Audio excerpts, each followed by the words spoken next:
All right, Gentleman Badass Podcast. Thanks for tuning in. This is Josh Kidney. With me, as always, Mick Doyle. Hello, hello. Today we've got a guest I'm really looking forward to speaking with, Matt Briggs. Matt, thank you for joining us. Thank you very much for having me. Yeah, absolutely. So Matt is actually a phenomenal soccer player and a coach. Is it assistant coach for UNO? Is that your title? Right. Yeah. Okay.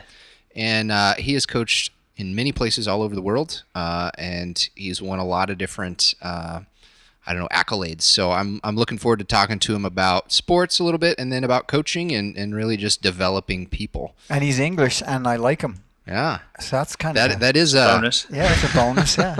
I little aside, we were kind of talking. Mindy's like, so who's probably going to be at Mick's party? Because we're recording this shortly after St. Patty's Day, and Mick always has a get together.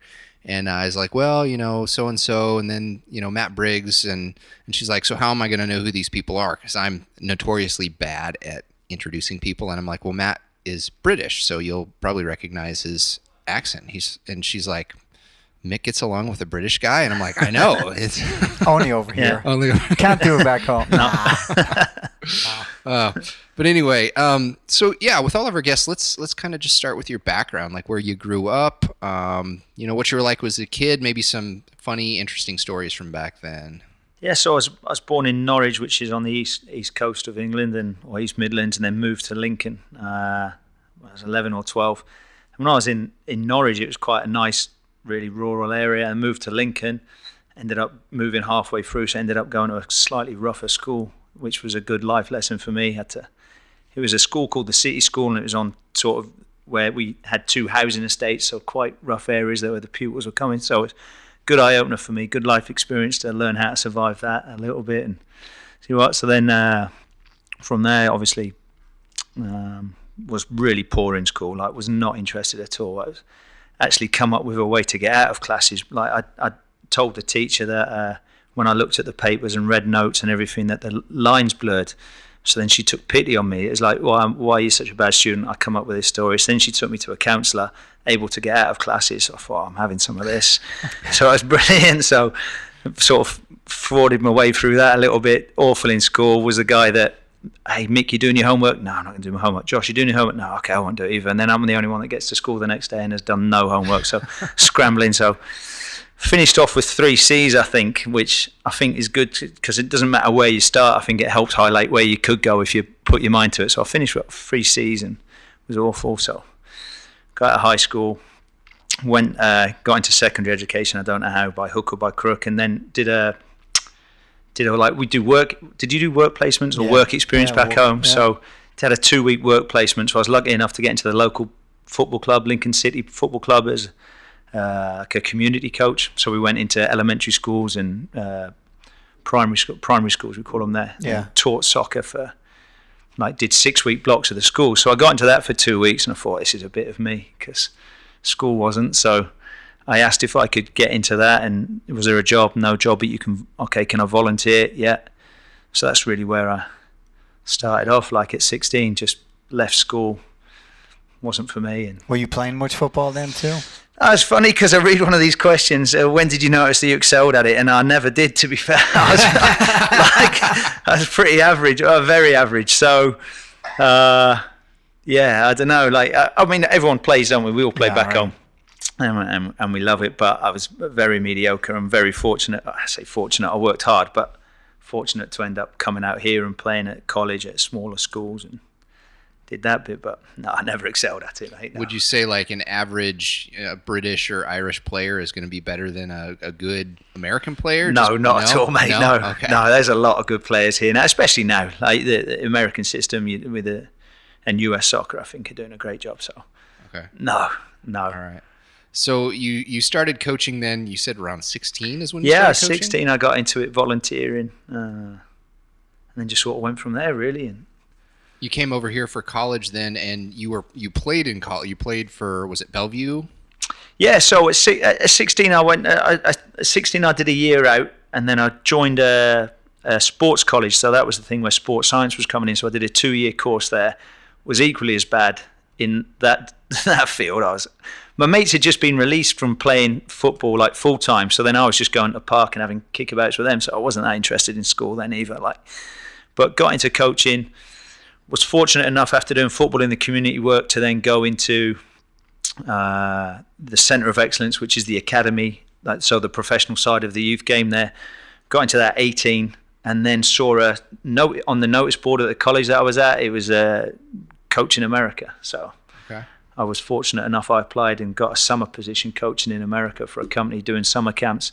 Did that for 2 years, and then on my third year got offered a scholarship at a college in Kansas City. Were you doing the British? It was British soccer camps. That's it. Yeah. Big business. Oh, over here. massive. Okay. Yeah, they've been killing it. Yeah. Killing it. Yeah. Okay. And then I think I read somewhere that you actually coached in Kenya. Is that correct? Yeah. How did that happen? Wild. It was brilliant. So actually, I was going for a green card process and it got declined here. So then I had to go home for 6 months. But when I was home, a friend, I used to coach their daughter, and she's a doctor in town, awesome lady, plastic surgeon. So she takes a medical group out to Kenya each year. It's called, I forget the name, but so she just sort of contacted me because I'd already said, I'll be interested in doing something like that. So she contacted me and said, well, hey, we're putting a group to go to Kenya. Would you be interested in coaching soccer out there? Yeah.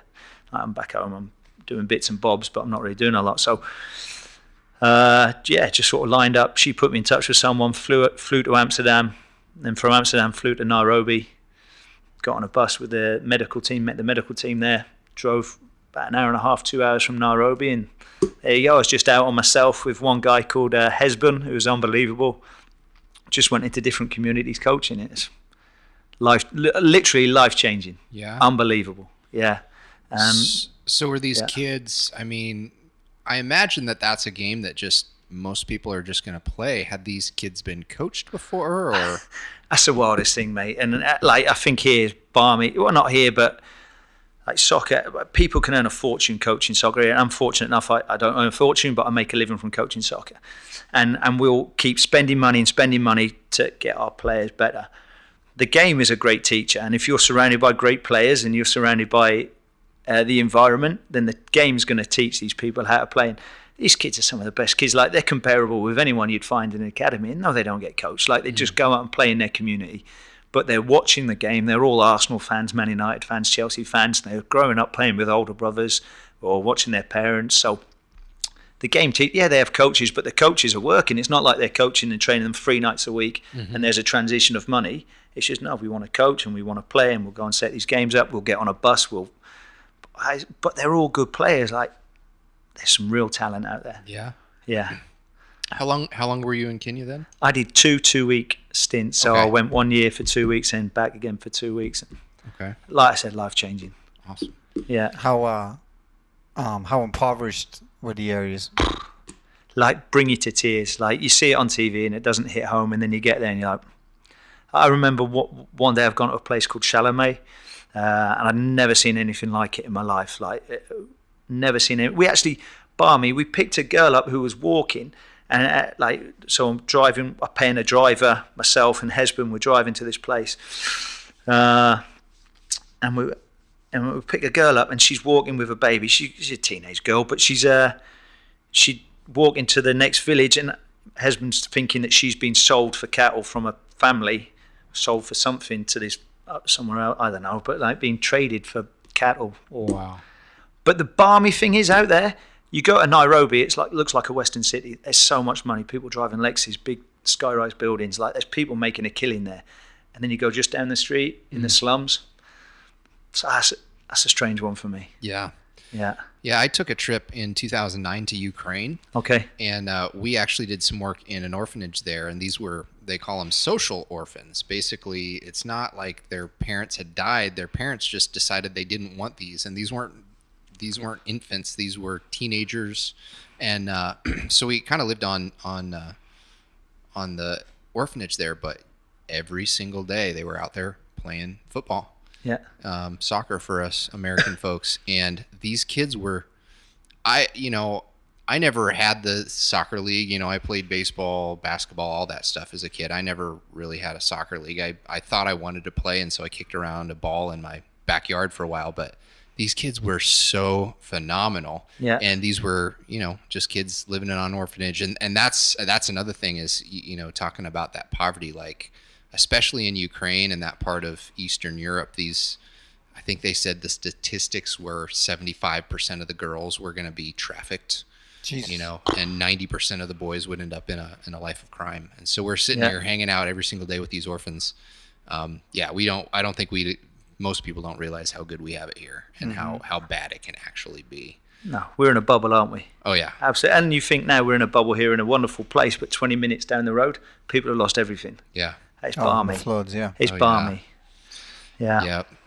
So when it comes to coaching, I know we'd kind of just briefly in the gym the other day started kind of talking coaching philosophy. How have you kind of developed your coaching philosophy over the years?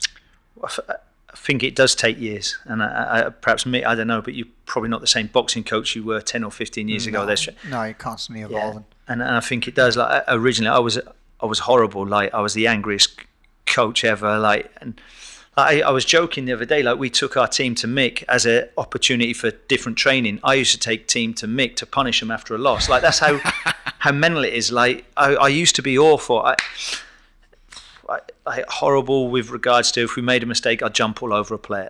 And I've never known a player to make a mistake on purpose. Like I don't think anyone does anything on purpose to make mistakes, especially in a team environment. I couldn't understand that. Like so then I'd get on them, and then obviously that would lead to another mistake. And so I used to be very, very angry as a coach, and perhaps because it was my failings as a player. I don't know where it stemmed from. Perhaps because I don't know, my desire to want to be successful, and perhaps part of it, and I think it's a problem in sports now, is I felt it was all about me. Like I'm the head coach, so everything that is sort of reflection on me. And I think as you get older and you go through life, you realise no, it's not about you. But perhaps when I started, that was a reason. So I had to take a cosmic shift from that into hopefully developing into a more balanced coach, I think.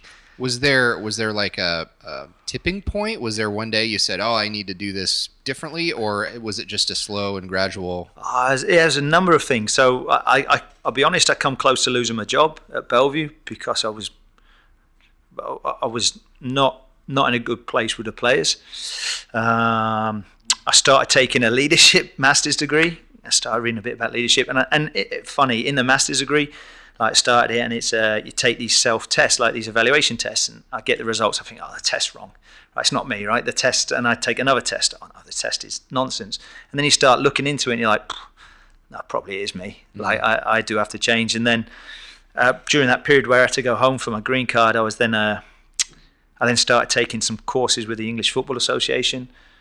And then obviously you go to Kenya and you realise, hey, come on, hang on a minute, that brings a slight sense of equilibrium. And I think age, just sort of you start evolving and start reflecting on what is important in life.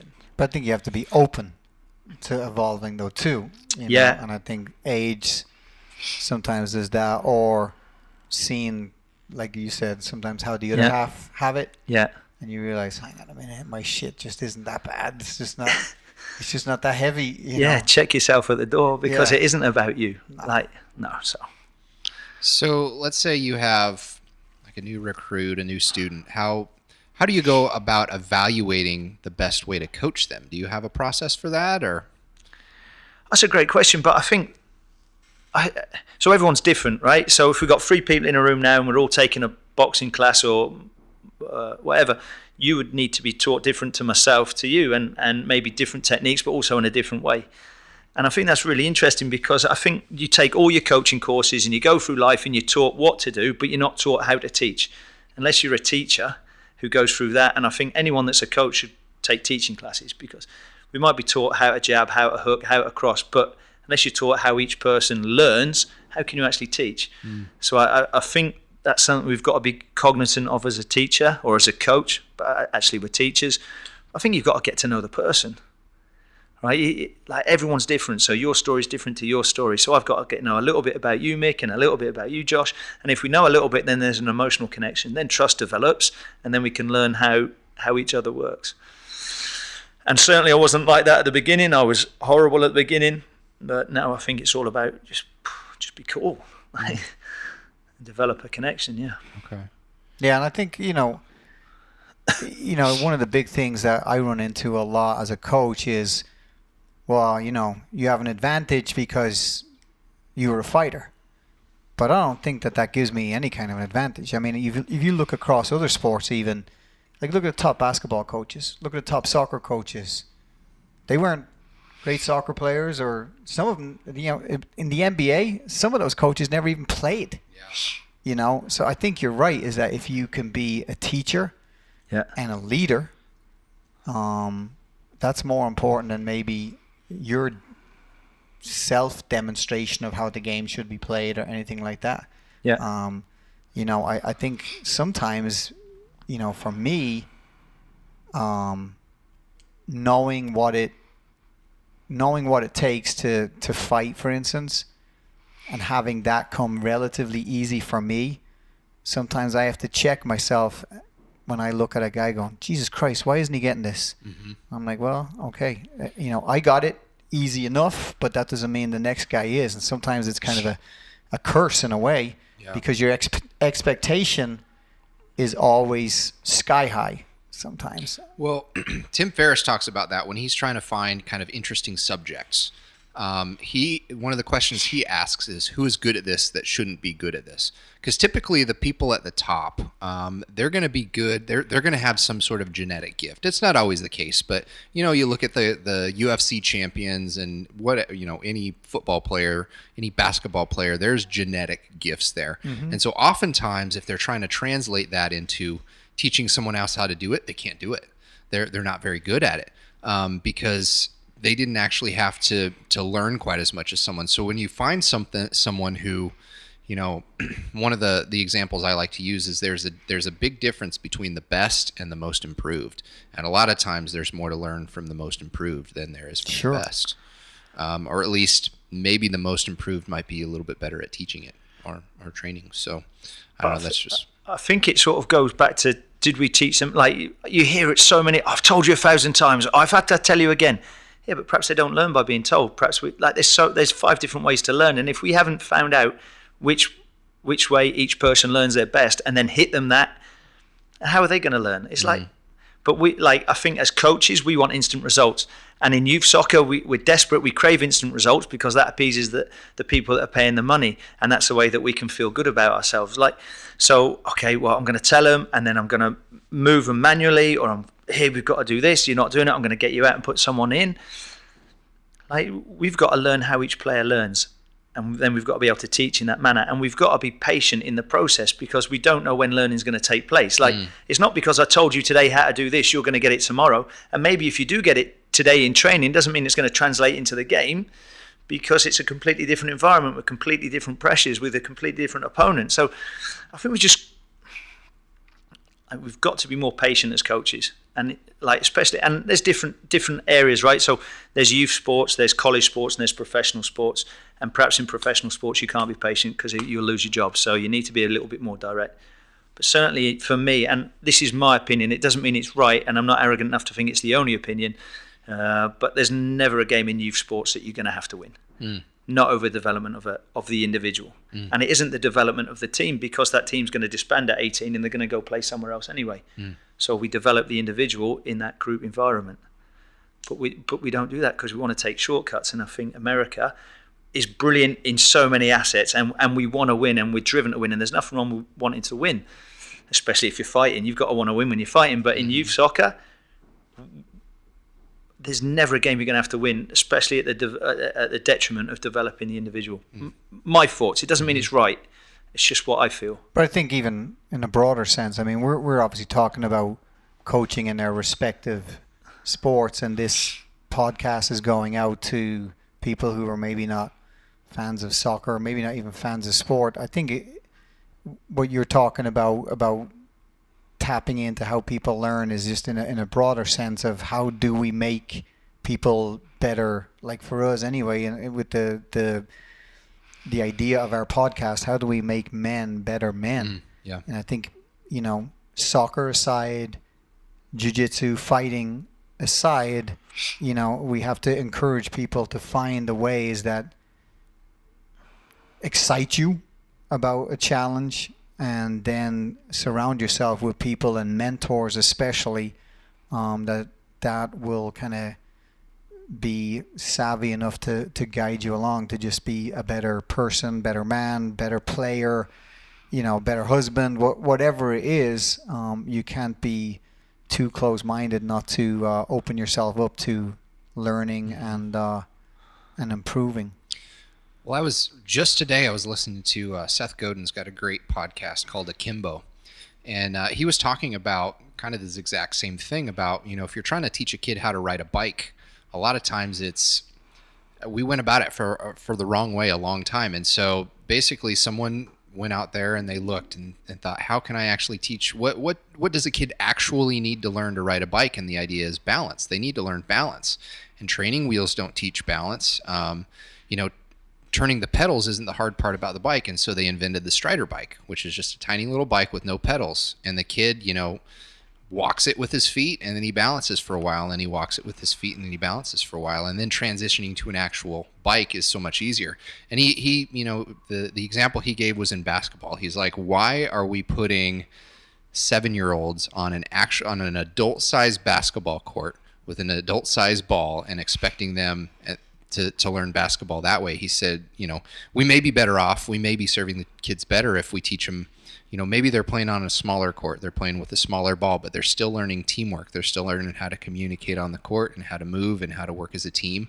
And one example that he used in real life was the idea of, why does Brazil have so many great football players or soccer players? And one of the things he mentioned is they're a different form of the game had started, and I don't know if you guys have heard this, but the soccer in the room, or whatever it's called, where it's just it's a much smaller court. You have these kids playing on a much smaller court, and they're learning the elements of soccer without actually being intimidated by the huge field. Mm-hmm. And I was actually interested on your take of that, because I am not the type that says, we need to dumb it down or we need to give participation trophies, but I was interested in your guys' opinion on that of looking at soccer and sports that way. Well, soccer probably has been doing that. I mean, because if you look at, how most kids, especially over here, get introduced to soccer, a lot of times it's through like the Y and their church leagues, which are all played in small goals, smaller fields with a smaller ball. I mean, what size are they? Size 4 ball up to what age now? 12? Yeah, so you're right. So soccer's really gone that way, and looking to make the fields and the ball age appropriate. So the number of players on the field gets smaller, the size of the soccer ball gets smaller, the goal gets smaller, which, to your point, is right. Like, how can a 7-year-old possibly shoot at an 8-foot basket? Mm-hmm. The same as, like, how can a goalkeeper save a shot in an 8-foot goal? Like, you can't do it, like, at that age. So, but the reason behind it is to tie in with your futsal idea that, the more touches I get on the football, surely the better I'm going to become from it. Like, if you're playing 11v11, and I grew up, and I'm sure you did, play 11v11, full-size pitch, size 5 ball, you may never touch the ball, right? But if you're playing 4v4, you don't have a choice. So now you've got to get better. You've got to get on the ball. You can't hide. Yeah. You're going to be in the game. Yeah. Yeah. You're going to be involved. Yeah. When he was talking about that, it made me think back to jiu-jitsu. And, if I've got a brand new person come in who's never done jiu-jitsu, a lot of times we'll show them what a roll feels like. And some of those times you'll use an actual move on them so that they can kind of feel how magical it is. And a lot of people, like, you do a scissor sweep and then they just can't even believe that you were able to do that. And they're like, whoa. And you can kind of tell that that's what's really making them interested in it. But if I were to go out there and use all of my brown belt abilities to smash every first time, white belt, we wouldn't have too many white belts sticking around. No. I have to dumb down my game in order to help them learn. But, touches on the ball for someone playing soccer is no different than contact in martial arts. What jiu-jitsu does is it allows you to experience contact the very first time you're on the mat. Now, it's controlled contact, but it's real. It's not you standing in front of a mirror, kicking at the air and punching at the air. It's not real. You'll never actually do that ever. But you try to make it. I don't think it's really dumbing it down, but you try to get involvement right away, and I think that's what the smaller fields will do. Even for the goalie, like, if you're an 8-year-old kid standing in an adult-sized gaping goal, you got no chance of it. No, you're just getting pulverized back there. But when there's a chance that you can block the goal and actually do the job of a goalie, that's what a kid gets excited about. Jiu-jitsu is the same way. Even a white belt gets his hands on somebody the first night in the gym. Yep. So you start to see some potential there, and then that hopefully will translate into some dedication and just keep it going and keep learning, you know. I like what you said, though. Like you've both said about you've got to get their attention and get them enjoying it right away. And I think too many coaches, we don't see it through the lens of the athlete. We see it through our lens, which is completely different and distorted to what they see it through. And then we get frustrated maybe, and I certainly used to, like I've alluded to it. So we've got to just take ourselves out of it. And what I see a lot of is we get so emotional. And then when we get into an emotional frenzied state, we can't deal in facts. And facts are the things that separate you from however you determine success or failures, whether it's through KPIs or through results. So we've got to keep as calm as possible on the touchline and pull ourselves back. So then we can, like I said, deal in facts and not be emotional. And people go, oh, he's not emotional, he's calm on the touchline, he doesn't care. No, like Mick on perhaps on the side of the ring, not like fairly calm and being analytical, and that's how you can help. But when you get emotional, you're hindering. My thought. Yeah. Well, it seems like the prevailing idea in the United States is, standardized testing, standardized education. Everybody goes through the same thing. It's not personalized. And I feel like coaching is very much similar. Like everybody does the same thing. And I mean, how do you in a society where that is the prevailing idea, how do you switch to a personalized approach where a coach is dealing with individuals versus, Well, it's so difficult because like you could look at myself as a youth soccer coach in America and say I've failed because I don't usually retain teams because I try to take that approach which bucks the norm, and it isn't result orientated, it's individual player development orientated. So then what tends to happen is you get some people that are really happy, some people that are a little bit, well, it's okay, and then some people that are completely against it. But the people that are completely against it are the loudest speakers in the room. So then, but you've got to die trying, don't you? If that's your belief and you think it's the right thing, then don't deter from it. But I think it's education and it's engagement of the players and of the parents and showing them the benefits of it. Because if you've got a squad of 16 to 18 players, all playing different positions, all with different physical qualities, all with different technical qualities, and it could be any sport, then you can't paint everyone with the same brush. There's no way you can. And what your super strength might be that's going to get you into the team will be different to your super strength. And your weakness that's going to keep you out of the team will be different to my weakness.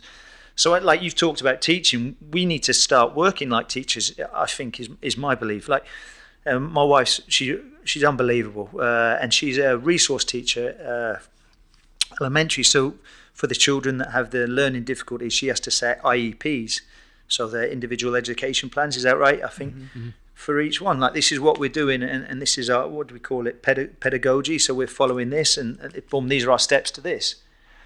I think as coaches, we can get too orientated on we weren't great at this weekend. We were terrible at this weekend, so we're going to work on this week. It's like building a house. You start with a foundation. You go brick by brick, up by up. You don't go foundation, wall, ceiling, boom. There's a methodology to it, and we don't follow that as in youth soccer enough. And I don't know other sports. I think it's due to emotional, and we can't see the long-term goal. We see the short-term thing, but the short-term thing appeases the parents who are paying the money. So I've got to try and appease them, maybe, and then from appeasing the parents, then maybe I feel a bit of job security. My director's not on my back, so I know I'm cutting corners, but really it's pleasing them, and now I'm going to still get paid. So I think there should be more people to stand up to. Actually, no, the long-term approach is better than the short one. Yeah. It's Sorry, I went off on a rant there, didn't I? No, that's great. It's like a self-perpetuating cycle. Yeah. And then, as a coach, I think you have to make peace with what is a failure. I've had thousands of guys and girls to the gym where I thought, shit, this person's got talent. And you try to make them work hard and develop it, and nothing comes of it. They just don't. They quit. They get a girlfriend. They get whatever. Something. Life gets in the way. And my ego would say, I failed. But I regularly run into people like that I see years later. And despite them not hitting my mark, they'll tell me, oh, you know what? My time in your gym was such a great period of my life, and I want to thank you for everything. And it would be real easy for my ego to go, yeah, you lazy fuck. You know what? You could have been this. You could have been, and to get wrapped up on that. And I think, you know what? Hang on a minute. No, I did my job, because years down the road, this kid still remembers something positive that was going on in the gym at that time. So I think sometimes as a coach, you have to mark, well, what is a failure? Like you're not gonna save every kid. You're not gonna make every kid a champion, because maybe they just don't want it as bad as you. The problem with a coach is when you start wanting it more than the players or more than the athletes, and that can lead to some problems. I think over the years, you talked about like the maturity that sometimes happens as a coach.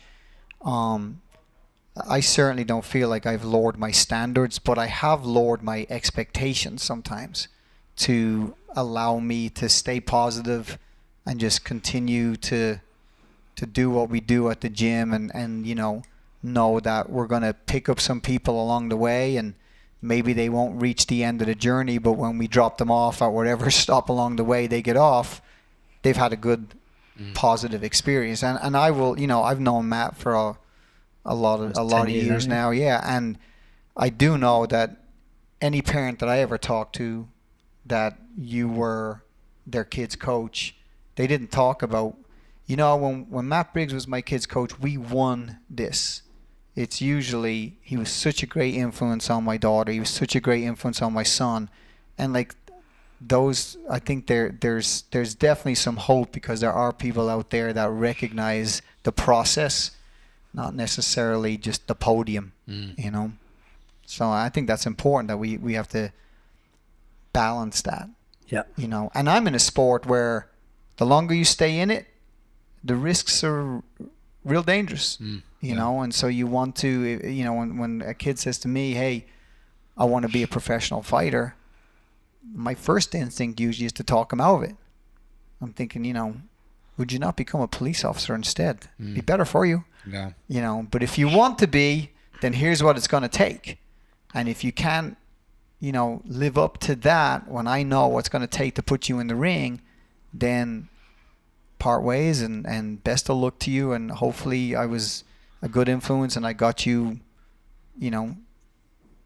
something positive out of it. But not everybody is going to be a champion. I think that's the hard thing with modern society is, well, I want my kid to play on the best team. I want my kid to be a champion fighter, and sometimes you're like, they're not that good, and how do you tell a parent that, who, like you say, you've alluded to, is paying? Yeah. Like, they don't want to be told that their kid's not the best kid, and sometimes that's a hard conversation to have. Maybe a little easier in my sport, because the kid can get seriously damaged. Yeah. So, you just say, hey, look, I think it's in the best interest of your son that he stops fighting. Yeah. It's sometimes a little easier. I'm sure in your situation, it's a little tougher, because the risk isn't that great. No, I think you brought up several good points there. So you talked about not dropping your standards, but you talked about your expectations. And I think, and I learned this from a mentor of mine, Ian White. He was an unbelievable coach educator. And he said, as long as your expectations and the player's needs or athlete's needs match, you're going to be okay. But as soon as my expectations are unrealistic, or I'm not delivering things that the players need, then they can't gel, and you're going to deliver poor sessions, poor activity. So those two things have to align, and when they don't, that's when you get frustration from and drop out from players or coaches. You talk about now, how do you have those honest conversations with parents who are paying a lot of money because they believe the golden ticket is a scholarship? Well, the first thing I want to debunk, like, not everybody can get a soccer scholarship, and not everyone can get a Division 1 soccer scholarship. They're limited. So you've got to be careful. So don't get sold on that. Get sold on the club and the coach that's going to, hey, I'm going to maximize your player's potential, and I'm going to maximize them as a person, and probably person first and foremost. Look at the integrity of the person that's working with your coach, and if they're effing and blinding like I used to, and if they're being a nightmare on the touchline, that's the environment that your child's in 3-4 hours a week. Do you want that influence on your child? For me, no. But anyway, then you talked about, well, potentially talking to parents and saying, look, your child's not good enough. Well, I think in soccer, it's a little like people get paid per player on their team. They tend to. So if you're getting, say, $50 a player per month on your team, you're going to take 18 players. Like, I'm not saying a lot of people take 18, even if 15, 16, 17, 18 aren't quite good enough, because it's an extra $200 a month. So that's an issue for me, because now you haven't got integrity, but you have been able to afford a new car. So, okay. Then, but then it becomes hard to have those conversations, because after 12 months, when you're trying to replace number 16, 17, 18 because they're not good enough, like as a parent, I'd be going to the coach, well, you selected them last year and you've been training them this entire time. Why are they not good enough now? Like, you've had them for 12 months. I trust you for 12 months and now you're replacing them. So I can see it from that perspective. But I've tried to have conversations with parents, and the sad thing is, there's a lot of good parents out there. I don't want to say there isn't. Like, I've met some of my closest friends and parents as hockey players, but some aren't very knowledgeable, but they have a little bit of knowledge, and they think that plus the fact they're paying like blankets anything that you know. So you can get in conversations you can't possibly win. And even though the thing that I find really hard as a coach is that I know I try to maximize. I try to do my very best for each player, and I try. And then when people comes back at you and digs you out because we're not winning this and we're not doing that, come on now, like that's not me. But then when people question your character, I think as a coach, that's why when it can get tough, or question your effort, that's when it gets tough. But yeah. Sorry, we went off on that one. No. So you mentioned kind of maximizing potential, and one question I'm interested in is, for both of you, when it comes to maximizing potential, do you focus more on building on strengths or weaknesses, or do you try to balance it? So let's say you have someone come in that's great at something and terrible at others. Like, do you work harder on, building those strengths or shoring up those weaknesses? Well, I'll kind of attack that first. We have two different animals that we're talking about. Matt's coaching a team activity. So, if you have 11 players on the field and 9 of them are exceptionally good and the other 2 are so-so, you can still be fairly successful. But for me, in combat sports, it's just that one person in there by themselves. Now, you can help them from the outsides, but they have to do all the fighting and everything themselves. So there's no hiding in the ring or on the mat or anything like that. It's, you stand alone out there. And if you haven't done the work yourself, it will get exposed. I think sometimes with a team activity, you can kind of hide in the bunch and run with the herd a little bit, and you might not be exposed, maybe not right away, and you can still contribute. But for me, it's a little different animal. So because it's an individual sport, combat sports, it's usually the weaknesses that will be exposed. So I tend to focus on those, because those will immediately get you into trouble, into a bad situation. And the end result of a bad situation in a combat sport is different than losing by 5 goals.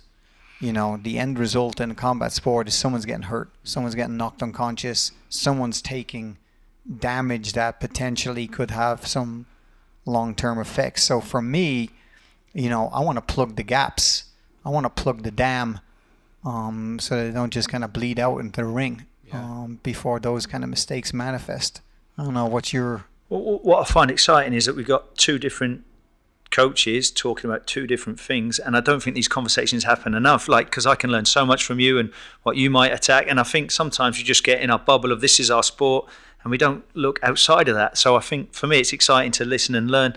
I think I would agree, my friend now works in football back home, and he talks about super strengths. So what is going to get you in the team? Like, it's going to separate you from the player who playing in your position as well. Really hammer your super strengths, but also you've got to identify your weaknesses and work on those. So I think, but that's when you do your individual development thing, and you set aside individual time at training, or you set challenges to players in a training environment. So, Josh, your super strength is dribbling at this player today. Your challenge, how many times do you think you should dribble at this player today? Or how many times should you try this action to beat this player? I want to try it 3 times. All right, good. I'll keep track of it and see how many times you do it. Great, Josh, you did it 4 today. So you've set your challenge. You've identified it's your super strength. You've set that you wanted to do 3. I've identified and noticed that you've done it 4 times. You go away from training feeling like you're the next whoever, and then you want to come back next week. But I think too often we focus on, we didn't do this, we didn't do that, we weren't good enough at this, boom, and now you leave training going, oof, no, I don't want to come back next week. So I think we've got to identify the super strengths, identify the weaknesses, and I think there's a balance on working on both. But then even on the weaknesses, it can't be a punishment to work on your weakness. We have to sell it as a positive to work on that. If we work on this, this is what we're going to be able to achieve. Not, you've got to work on this because you're crap at that. Great, I feel great about myself now. Yeah. So part of it is creating the environment, isn't it? Yeah. Like, for the people to be in and the people to learn from and want to go and want to, I love this, I enjoy this. Not, I've got to go here and I'm going to get screamed at. Yeah. Then how do you balance, I'm sure it's different at different levels. It's going to be different for a youth soccer league versus college versus professional. Professional, we could probably just cut out of this conversation, but maybe not. How do you balance having fun versus competition? Because I think both are important. But yeah, how do you balance it? So, really great question, but I don't think there is a balance. Like, again, I just allude to Ian. His phrase was, you need to create the most competitive playground in the world. Everything, like, why do we play football, soccer? Because we want to win, right? Why do you fight? Ultimately, you don't want to go in there knowing you're going to get beat up. Like, you fight because you want to win. So it's okay to win, and we have to be competitive. But it's also got to be enjoyable, especially in youth. It can't be a job, but also in college. There's a crazy amount of dropout rates and people looking to transfer in college soccer at the moment. And who knows what the reasons are, but it's got to be a competitive, challenging, enjoyable. I don't want to say fun, because sometimes it isn't fun. And it can be not fun, but it can be enjoyable. How I feel. But if I'm being challenged in a competitive, fun environment, competitive, enjoyable environment, I'm going to want to come back. So I don't know if they're separate. I think you have to bring them all together to create that environment. And basically just be cool. I think people have to have some hunger too. For me, the trick, I guess, as a coach, is identify the people who are hungry, but also who are capable of sitting at the table and eating. There's a lot of guys that I want to train UFC, I want to be in the UFC, and their will is great, and their vision is great, but they have no concept of the work that it takes to get there. I think it was a lot easier for me to train fighters 10, 15 years ago, 20 years ago than it is now, because kids are softer. It's just the way it is, and I'm sure you're running into it too. And but what it has done, because the pool of talent is different, I'll just say that. What it has done is it's made me become a better coach, to identify, well, who's the good ones, who's the ones that maybe we shouldn't write off right away. Let's see what they do, and then how do you go about kind of polishing that rock and see what you can do with it. But like, at the end of the day, in my sport, people just are not as tough as maybe they used to be. That's interesting, and I think, but when I look at it, and I don't want to say softer or not as tough, but I will say, life seems a little bit easier for people now. Sure. So perhaps you don't have to fight so much to get somewhere. Yeah. And it's easier to, let's say, for instance, I'm a youth soccer player, and my parents like some of them will drive nicer cars than you and I, and listen, I'm not saying there's anything wrong with that. I'm not begrudging, and the parents are able to afford this, that, and the other. So really, where's my grit, grind, determination to want to excel? Yeah, where does it come from, right? Yeah, but now if I'm from a favela Nairobi, in Brazil Kenya. or Nigeria, right, it's my only way out. So I've got to succeed, or literally this is what life is going to have in store for me. But if I'm already driving a Lexus, where am I going to go? You know what I mean? I'm still going to be driving a Lexus, even if I don't get to the school I want, to the level I want. So I think perhaps the stake isn't, like what's at stake isn't quite as high, or it's easier to go because I've still got this quite comfortable lifestyle. It's still quite nice. Everything's still okay. And I think we've said in the podcast multiple times that it's when you become uncomfortable that's where real growth happens. And I think you hit it on the head, is that most kids these days have become comfortable. So there's no reason really for them to, why would I want to do that? Why would I want to suffer? Why would I want to, and for me, as a coach, identifying good fighters, it's the people that embrace that discomfort, that embrace that challenge. Those are the ones usually that are kind of halfway home to becoming something special. Okay. I agree 100%. Like, we learn more from our failures, and and if we're inside that comfort zone, we're never going to learn, because we're not trusting ourselves. Like a lot of coaches, let's say they put on a practice and it looks really, really neat and tidy. Like it could be like you're holding mitts for me and I'm hitting everything. I look really, really sharp. That's great. Well, I'm not uncomfortable, so I'm not learning. When it gets really messy, when it gets really untidy, when I'm having to stop and think, then that's when learning takes place. And then for me, like just going on from that, like when we're asking questions, like if I ask you a question, Josh, and you don't get it right away, I'm going to give you the answer because I don't want to look like an idiot. Well, no, if I give you a question, you don't know the answer, what are you doing? I want to give you the answer now. Yeah, no. Yeah. But I would probably try to look it up if I didn't know the answer. So you're thinking about it and you're thinking about ways to get to the answer. Right? Well, we as coaches don't want to do that. Like a lot of us want to go, Josh, what's 2 + 2? And if you say 3, no, it's 4. Right? Like, because it's a bad reflection on us. No, Josh, what's 2 + I don't know. Like if you ask me something, I've got to think about it. When I'm deeply thinking, that's when learning's taking place. We should be allowed to let players explore those deep moments. And if we're not, then learning isn't going to take place. And then they can't execute on the field, in the ring, or on the mat. They can't, because they've never experienced it. They haven't had to work hard enough to figure it out. Okay.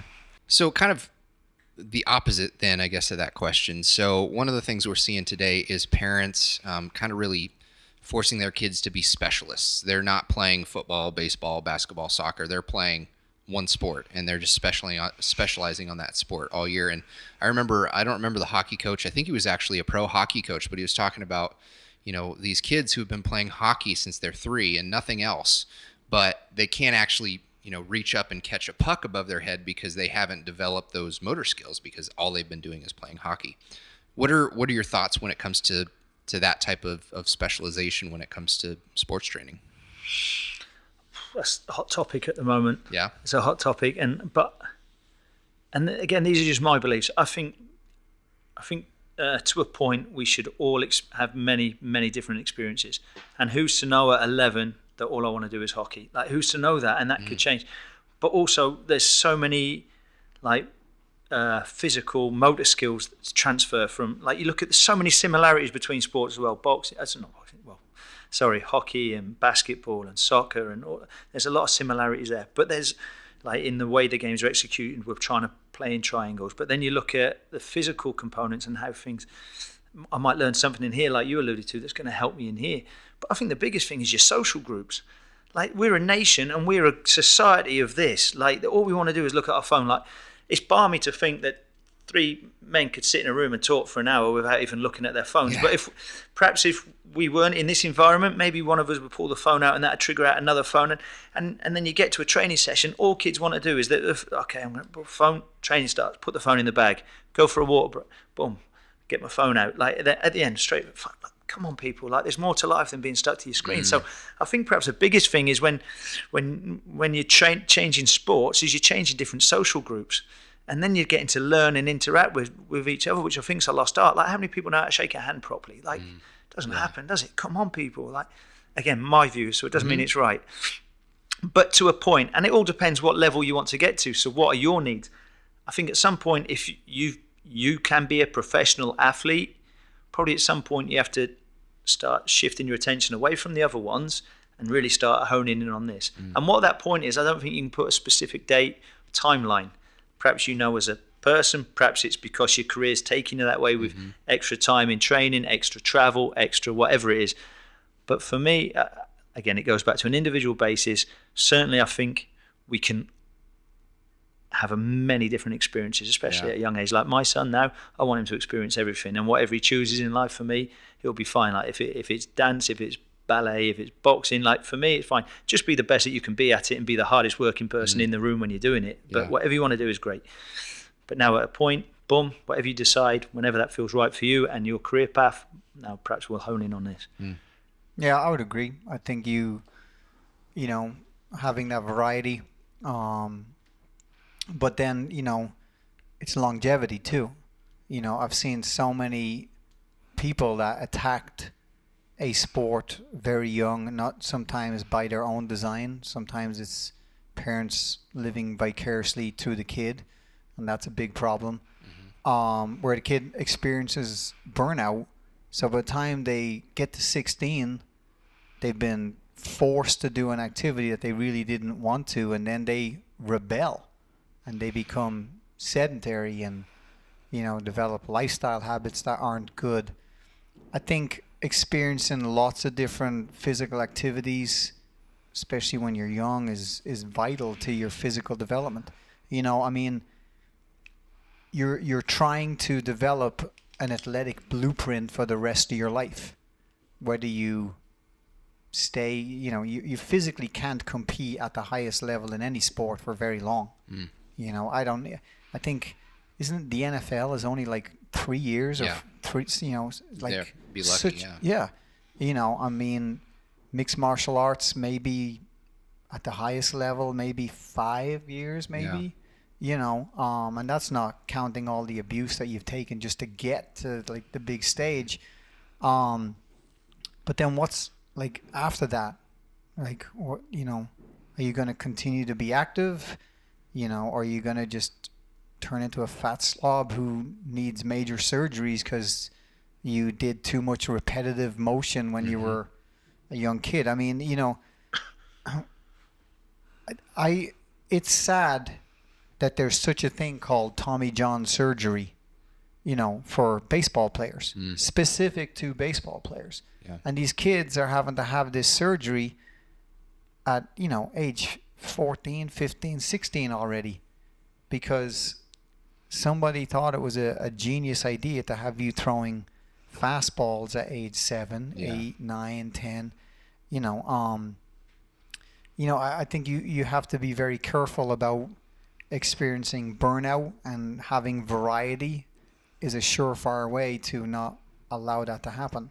When you're getting your body to move different ways, like Briggs said, challenging you in different social environments too. Even the different coaching personalities and styles that you may experience by going to different sports too. That's all just great development long term that I think it's vital that kids do.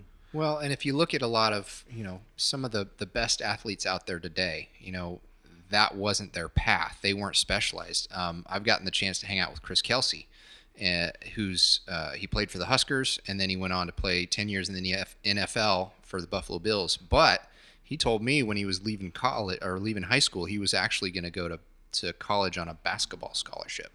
And he's like, I changed my mind, started playing football, and it's a completely different story. But you look at like Russell Wilson, he was a baseball player, and now he's a football quarterback. He could have gone professional baseball. He went football. Tim Tebow was a baseball player, and then he went to college, won the Heisman. Played a couple years, not as a great quarterback. Now he's back playing professional baseball. Or even, I think a perfect example of it and how mixing sports up can be a good thing is Patrick Mahomes.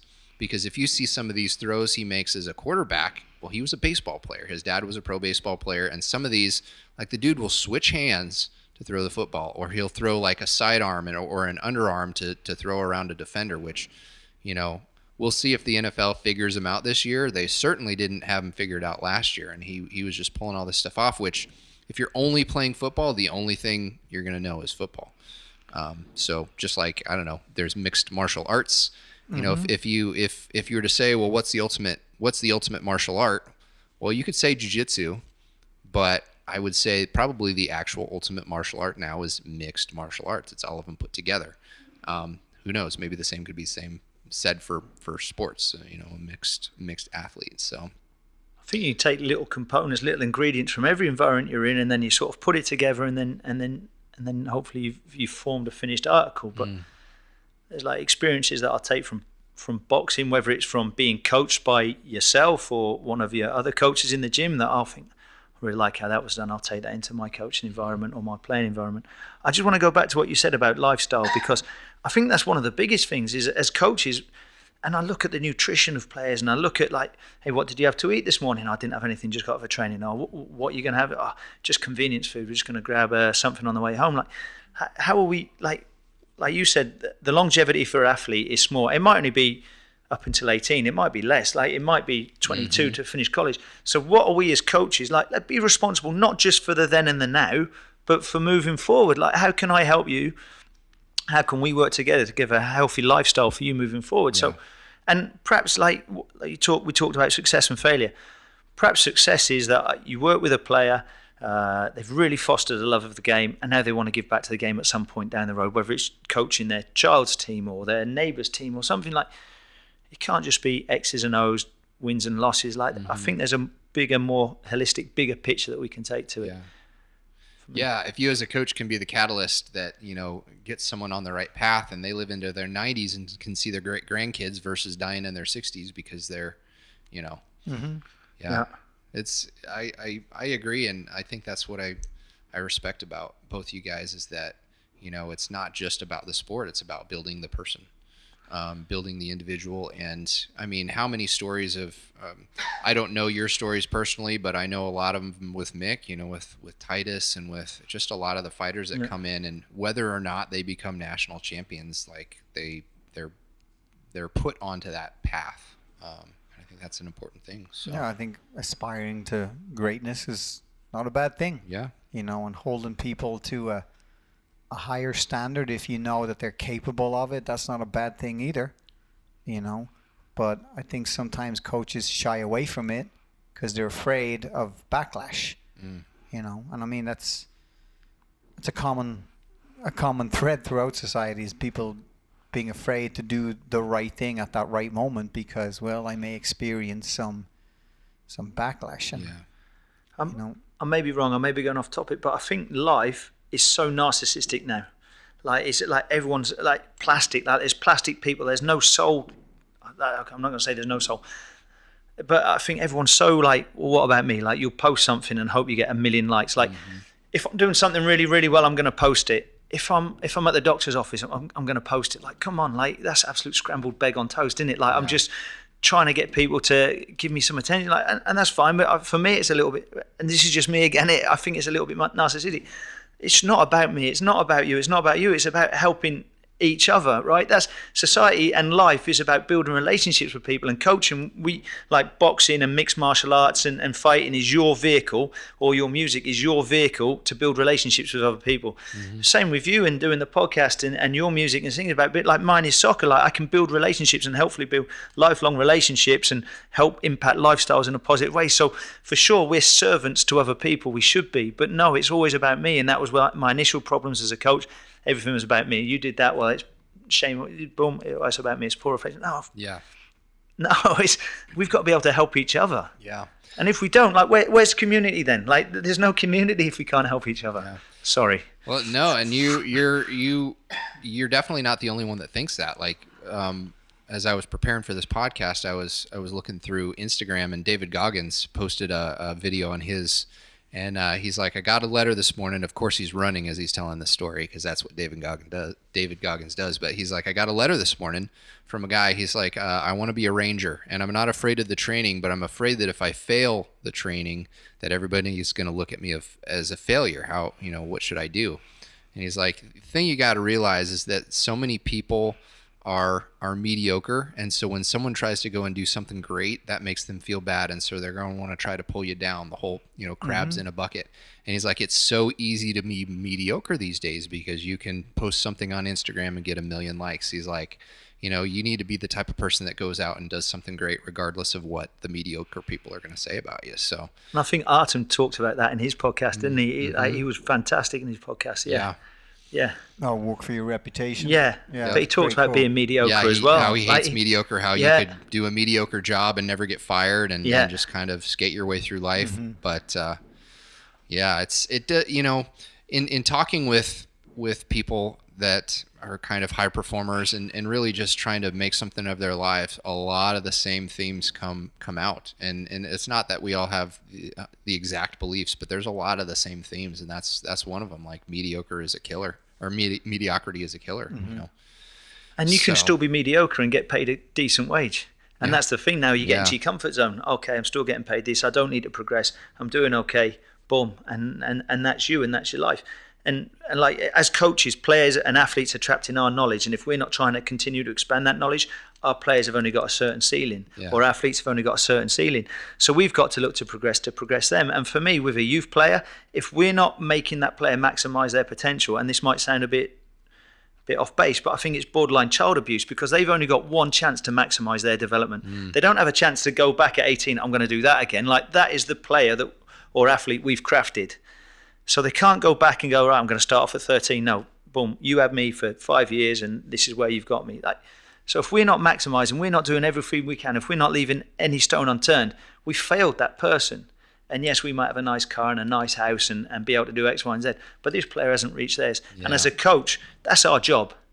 That's our job. Yeah. So speaking of maximizing, and this is definitely a soccer-related question, that I'm very friendly with the coaching staff at Sporting Kansas. And, I've had some great opportunities to be down there, working with those guys. Kind of at a round table one day, myself and Mateus, who you met, one of their head training coaches. The guy's a genius, fantastic, very knowledgeable. Didn't hire me though, did he? Didn't hire me. He's not that smart. Yeah, you must have saw something there. But I was talking to him about the rise of popularity of U.S. soccer. Okay. And I said, do you ever think that U.S. soccer will be a powerhouse like, the other countries? And he said no. And I said, well, why not? I go, look at the athletes you have here. Look at the access to technology and training and all that. And he said, and I just want to get your thoughts on this, that we lose the best years of development over here to players whose only focus from high school is to get to college and play college soccer. Where back home, you're looking to be recruited to a professional team, sometimes even before you finish high school. Would you agree with that? And if you do, how does American college soccer coaching steer guys that way? Great question. But so now Mateus, who I know, his whole premise, the premise is the college system is going to fail US soccer or the soccer in the US. Because he feels that the quality and the methodology of the college years is, what you talked about, like a selfish coach. Take a player, burn them out, use them up, get the W's, 4 years they're gone. Well, it all depends Next on the group. all depends on the coach, Well, doesn't that's it? what I mean. And then I think, but you look at the developmental period of a player is in the fundamental years, so 9 to 12, and then from that, so. And then each player is different. Like some might have aspirations to go to college, some might go pro, and they'll get selected into an academy in there. So can you say that? I don't think there's any one reason that you can go, well, US soccer may or may not match other nations in its popularity or success. Like, I think we're making some massive strides in this country, but I do feel like soccer coaches in America are the best paid youth soccer coaches in the world. Like there's people in this city, well, there's people all over the country making hundreds of thousands, like big money. Like, and when I think like when I was back home I'm working in a professional club. I'm making £25 a session, so maybe $32. I'm having to drive 2 hours, like around 1 hour there, 1 hour back, and I'm doing that because I love the game and I want to get better. And I'm taking my coaching qualification, boom. But now I don't necessarily know all the time. And please, there's a lot of great work going on, a lot of great coaches, but I don't necessarily know all the time if it's really a passion or if it's just a job. And it's a job where I work potentially in the evening, so I get my day to myself, and I'm making good money. So really, what's my need to get better? So I feel we as youth coaches have got to do a better job across the board at the youth level. Now, whether they go to college or professional is dependent on the work we do at that level. Because if they're good enough, they're going to go to pro. And perhaps they are good enough, but their career path is to go to college because I want to get a 4-year degree, and pro will still be on the table at the end of it. So now, and perhaps I'm slightly biased because I'm a college coach, but I don't think the college system is failing US soccer.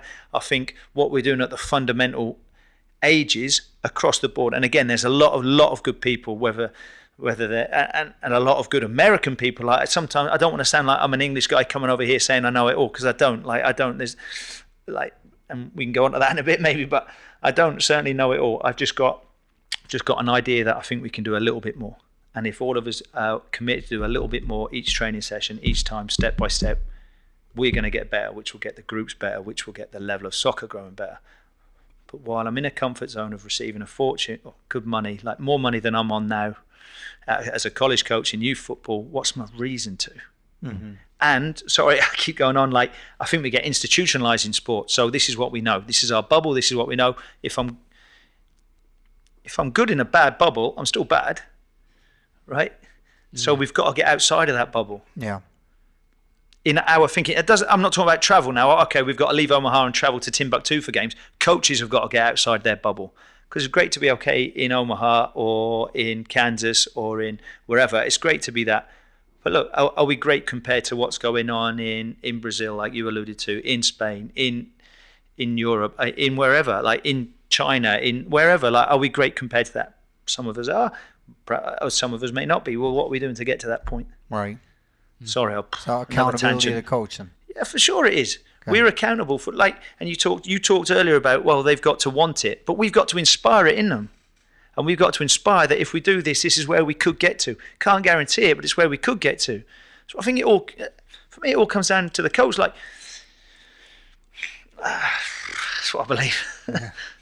Well, I read Outliers, Malcolm Gladwell's book. He had a chapter in there about hockey in Canada, youth hockey in Canada, and he's like, okay, take a look at the roster. It was a junior league, so these were probably high school players. Take a look at this roster, see what stands out to you, and it was all the players, all their stats, and he said, look at all their birthdays. All of their birthdays were in January or February.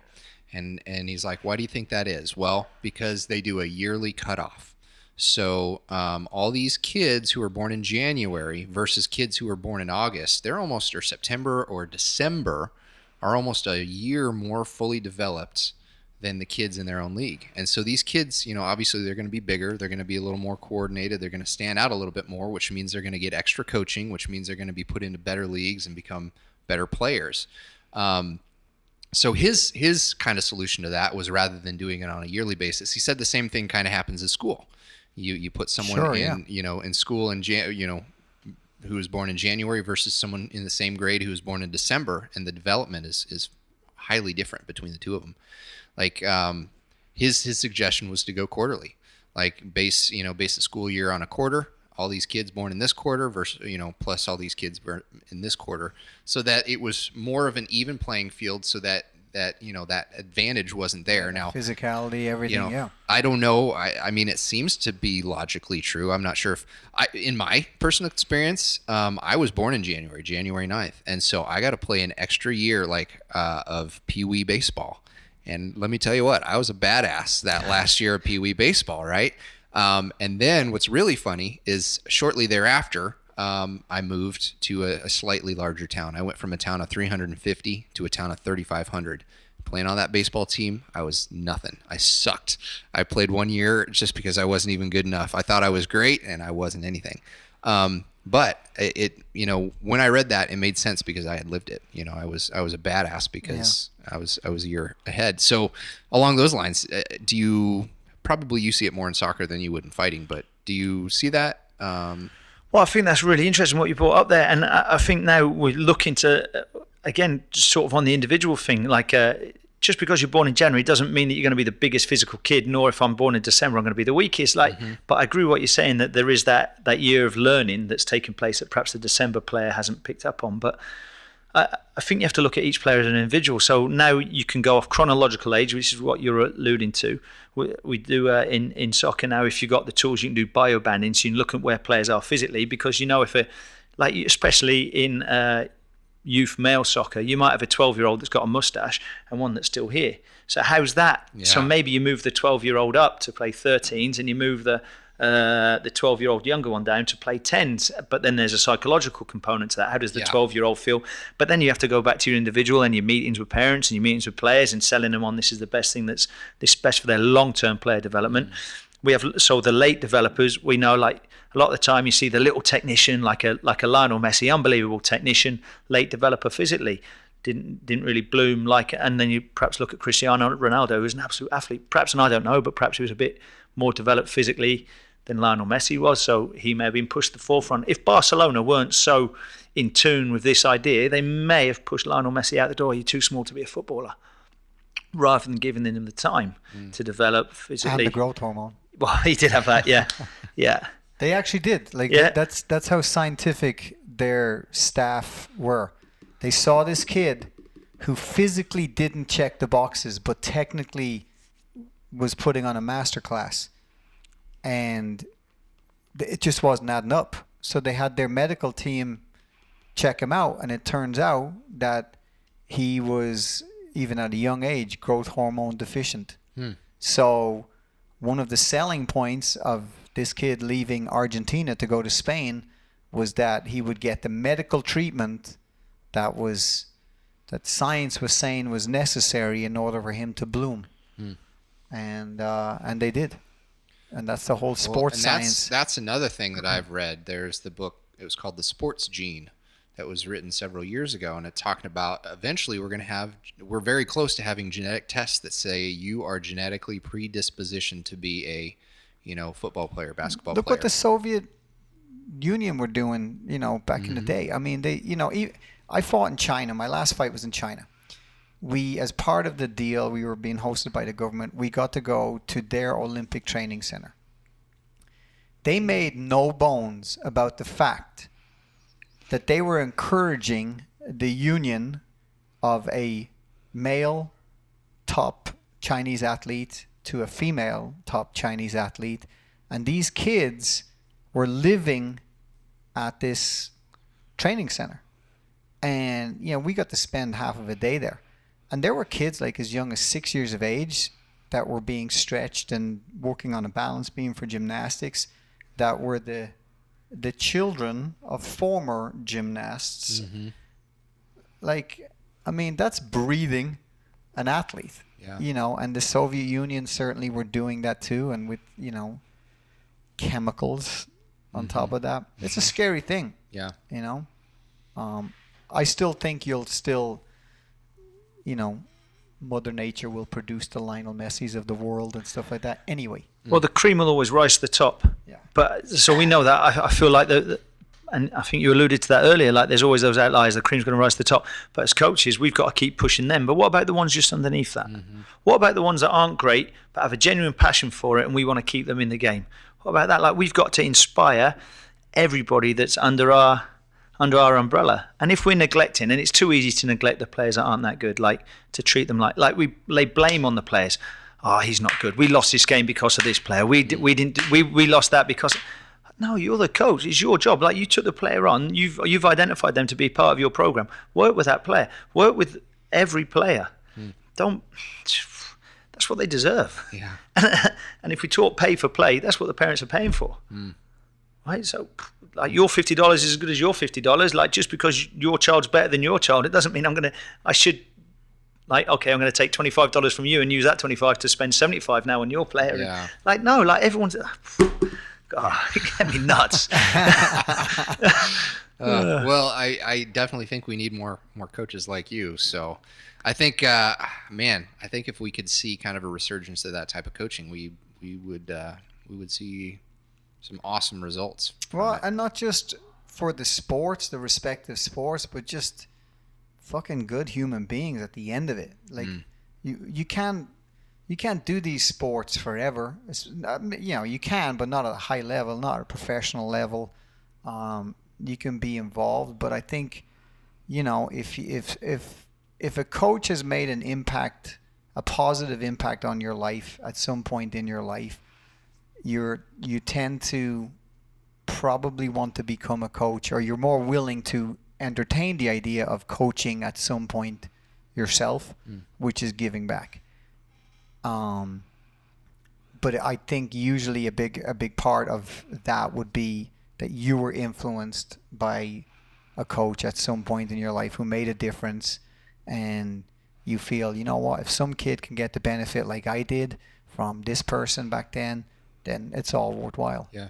I think we just need to not forget that. And that's the whole humility part of it too. We do this stuff because we love it. And when you stop loving it, then it's time to take a hard look at yourself. All right. We went a little bit long, but that's been a great conversation. Yeah. Any last words? What do you kind of hope? What are your career aspirations moving forward? What do you want to see yourself do? Maybe in 10 years. I'm in the best job. Like, this is the best job I've ever had. I work at a Division 1 institution, which is something I've always wanted to do.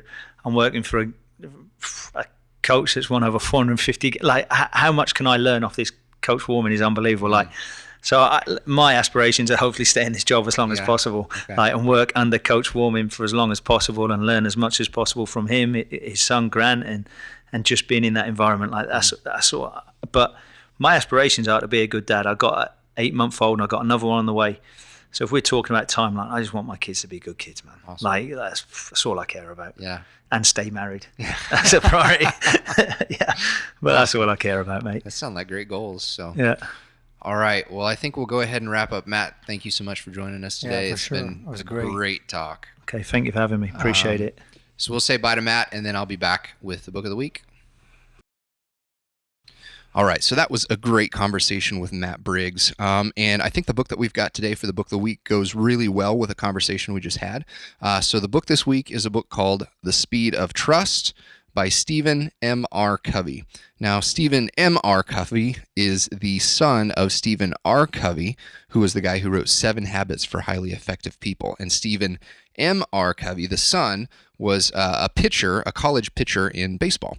Now, the name of the book actually gives you a pretty good idea of what the book is about. It's all about trust. It's about trust between teams and businesses, and actually trust in yourself as an individual and how it is such a big asset.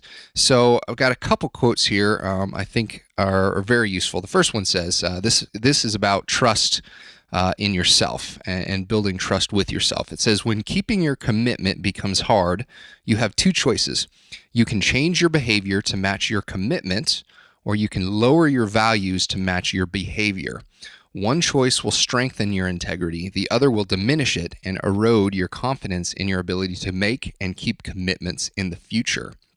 In addition, that shift in direction with regard to values, even if it's slight, will create a change in trajectory that will create a far more significant difference in destination down the road.